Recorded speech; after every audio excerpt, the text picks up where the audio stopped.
राधा वल्लभ श्री हरिवंश। तो देखिए हम दोनों जन सुबह सुबह तैयार होके रज लगा के चल पड़े हैं बरसाने हमारे लाडली जी के दर्शन के लिए। तो लाला ने कहा कि आप दोनों जन जा रहे हो, हमें भी दर्शन करने हैं। तो लाला को भी तैयार कर लिया और शामू और केशु आज दोनों जन हमारे साथ चल रहे थे। तो हमने हमारे स्टे से निकल के सबसे पहले टोटो लिया जो कि हमको बस स्टैंड पे छोड़ा। बस स्टैंड से हमने पूछा कि बरसाने कौन सी बस जा रही है, हम चढ़ के बैठ गए। इसी बस स्टैंड से आपको मथुरा, गोवर्धन जी और बरसाने की बस मिल जाएगी। तो हम बस में चढ़ के बैठ गए। केशव हमारा बहुत ही खुश था और शामू भी।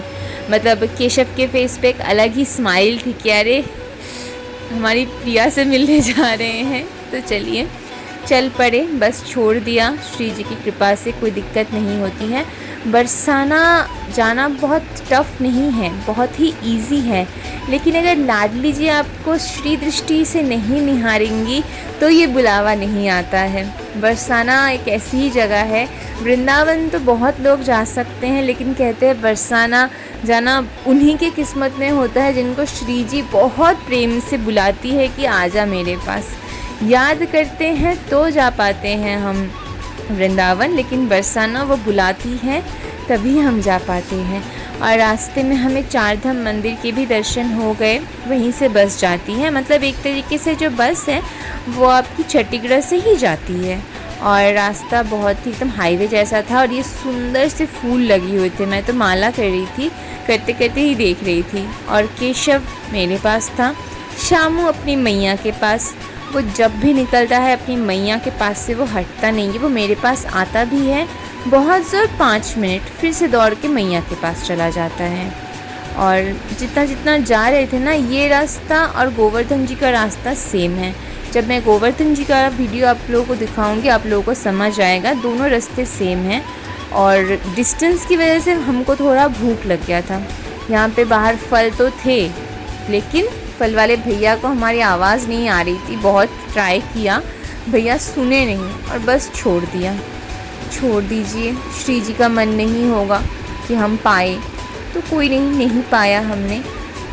बहुत दूर नहीं था, करीबन आपका वृंदावन से टाइम लगेगा 45 मिनट 1 घंटा, इससे कम नहीं। इससे ज़्यादा भी ज़्यादा लग सकता है, थोड़ा सा, इससे कम नहीं, इतना ही टाइमिंग लगता है। और मम्मी माला करवर के थोड़ा सा रेस्ट कर रही थी, क्योंकि कुछ दिन से हम दोनों जन ना कब सो रहे हैं कब जाग रहे हैं उसका कोई ठीक ठिकाना नहीं था। रात को उठ के चले जाते हैं गुरुदेव का दर्शन करने, फिर वहीं से यमुना तट चले जाते हैं, दर्शन करते हैं, परिक्रमा लगाते हैं। यही सब हम दोनों का चल रहा था। तो जब भी थोड़ा सा सुकून मिलता है तो नींद आ जाती है। ये देखिए बात करते करते पहुंच गए वृंदावन से बरसाना। और जाते ही मुझको ना जो हमारे लाडली जी का महल है उसका दर्शन हो गया। मम्मी को पहले नहीं हुआ था क्योंकि मेरे पास केशु था ना, उसने दर्शन करवा दिए। इसके बाद हमने थोड़ा सा नाश्ता किया। हमने पहले पूछ लिया भैया सात्विक है ना, कि प्याज लहसुन तो नहीं है? तो भैया बोले कि नहीं है। बस थोड़ा सा नाश्ता किया, उसके बाद हम चल पड़े हमारी लाडली जी के पास। कहते हैं कि सीढ़ियाँ चढ़ना बहुत टफ़ है।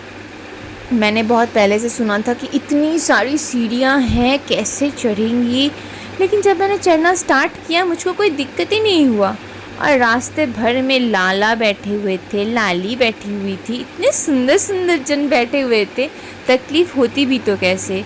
ये जो मार्केट है ये आपका अंदर नहीं है, बाहर है, सीढ़ियों के नीचे। जो मेन स्टार्ट होती है लाडली जी की जो पदयात्रा है, जो सीढ़ियाँ हैं, वो ये है। तो इनको पार करके सबसे पहले हमने प्रसादी ले ली। प्रसादी लेके मैंने बैग में रख लिया था क्योंकि सीढ़ियाँ चढ़नी थी, भाई थे हम लोगों के पास, तो प्रसाद लेके रख लिया था। अगर आपको आप चाहो कि आपको चप्पल नीचे खोल के चढ़ना है आप चढ़ सकते हो, लेकिन ऊपर भी चप्पल रखने का ऑप्शन है। तो ये देखिए आ गए हम श्री लाडली जी महाराज। मतलब मैं अपने आँखों में विश्वास नहीं कर पा रही थी कि हम दोनों जन पहुंच गए लाडली जी के पास। मतलब क्या बताऊं, मैं इतना खुश थी, इतना खुश थी। उसके बाद ऊपर से हमने फूल लिए थे श्री जी को चढ़ाने के लिए।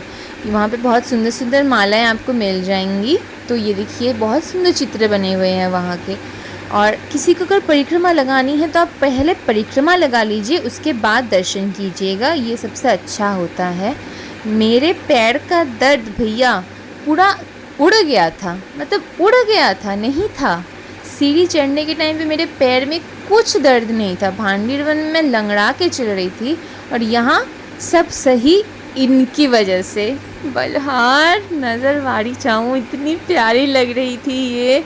और यहाँ पे ना एक बहुत अच्छा इंसिडेंट हुआ हम लोगों के साथ नहीं, हमारे लालाओं के साथ। हुआ क्या था, केशु ऐसे मेरे पास था, मैंने जाके केशु को दर्शन करवाया कि हम ना दर्शन कर पाए लेकिन वो दर्शन कर ले अच्छे से। उसको देख के महाराज जी उसको ये वाली माला पहना दिए और श्री जी की प्रसादी उसको चढ़ा दी। उसको और क्या चाहिए होगा, उसको श्री जी की प्रसादी मिल गई। तो हमारे श्याम बाबू को थोड़ा सा बुरा लग गया। एक्चुअली में महाराज जी उनको देखे नहीं थे तो इसलिए उनको फूल नहीं दे पाए। उसके कुछ देर के बाद मैं गई कि महाराज जी लाला को भी एक फूल माला दे दीजिए। उन्होंने हमारे शामू को ये वाली माला पहना दी और जो दूसरे महाराज जी थे 2 बार फूलों की वर्षा की है और इतना सारा प्रसादी दिया है। शामू तो बहुत खुश हो गया था। यहाँ पे हम बहुत देर बैठे थे, इतना सुकून है ये पहाड़ के ऊपर। आपको लगेगा कि बहुत गर्मी होगी लेकिन यकीन मानिए शांति है शांति। और बाहर जहाँ का आप सब देखते हो ये है वो जगह। अंदर हमारी श्री जी विराजती है और ऊपर से ये नज़ारा है। यहाँ पे खड़े होके पूरा दिन भी आप निहारोगे ना नज़ारा और श्री जी को, आपका मन नहीं भरेगा। मैं खुद बोल रही हूँ, ये जगह है ही इतनी शांति, इतनी शांति। बहुत बच्चे दौड़ भाग कर रहे थे लेकिन धूप बहुत थी। ये मंदिर के अंदर का व्यू है और ये है वो रास्ता जहाँ से आप चल के आते हो। वहाँ से फिर ये है हम लोगों का मेन गेट। यही मेन गेट है, कोई और गेट है नहीं, आप सब तो जानते ही हो। बस श्री जी का बुलावा आया और जो हम दोनों कभी घर से बाहर तक अकेले नहीं गए थे, अकेले दोनों जन श्री जी के पास पहुंच गए। मतलब क्या कृपा की है दोनों पे पता नहीं, कहाँ से इतनी क्षमता आई, कहाँ से दोनों में ये साहस आया कि नहीं हमको जाना है वृंदावन, हमको बरसाना जाना है, लाडली जी के पास जाना है और आ गए। तो अगर श्री जी कृपा करेंगी तो साहस आप में अपने आप आ जाता है।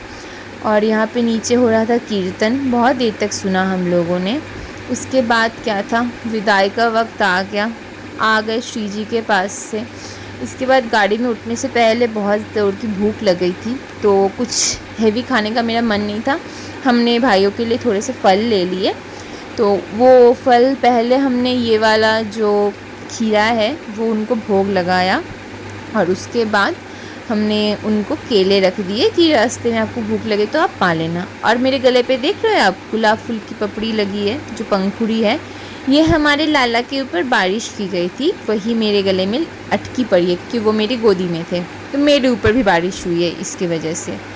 और क्या करें, बहुत दुख के साथ हम लोग बरसाना छोड़ के जा रहे थे। जाने का मन नहीं कर रहा था लेकिन क्या करें। और कह रही थी ना बहुत टायर्ड थी, ज़रा सा भी शांति मिली थी तो सो जा रहे थे दोनों जन। अगर आपको बरसाना जाना है तो रास्ता बहुत इजी है, वहाँ से बस पकड़िए। और अगर आप चाहते हो कि आपको बस में नहीं जाना, आपको सिंगल जाना है तो भी टोटो आपको मिल जाते हैं। आप बस बुक करने के टाइम पे थोड़ा सा बार्गेनिंग कीजिएगा, नहीं तो भैया लोग आपसे बहुत बहुत बहुत ज़्यादा डिमांड कर देंगे, जो कि बहुत ज़्यादा होता है, कोई कम अमाउंट नहीं है। बस यही है। और एक बात कहना चाहूँगी आप सबसे, जब वो कृपा करेंगी ना तब आप कुछ भी कर सकते हो। आपके लिए सब कुछ आसान हो जाएगा, कुछ भी टफ़ नहीं होगा। बस उन पे भरोसा रखिए और कुछ नहीं चाहिए। हमारे श्याम सुंदर इतने मतलब कोमल है, हमारी श्री जी इतनी कोमल है, कोमल दिल की है। आप एक बार बोलोगे ना श्री जी ये हमसे नहीं हो रहा है, आप थोड़ी सहायता कर दो, वो ज़रूर सुनेंगी। और ये सारे चित्र ना वहाँ के ब्रिजेस पे दीवारों में लिखे मतलब अके हुए थे। और मैंने पहले भी आपको कहा था कि हम लोगों का जो मार्ग है वो था आपका प्रेम मंदिर के सामने से। तो अभी बाहर से आपको होंगे प्रेम मंदिर के दर्शन, जो कि मैंने पहले ही आपको अंदर से करवा दिए हैं। और बाहर की भीड़ देख रहे हैं आप, ये सब प्रेम मंदिर के बाहर का भीड़ है, ठीक है, जो शाम को और बढ़ जाता है। बस आ गए स्टे में। मिलते हैं नेक्स्ट वीडियो में, तब तक के लिए श्री हरिवंश।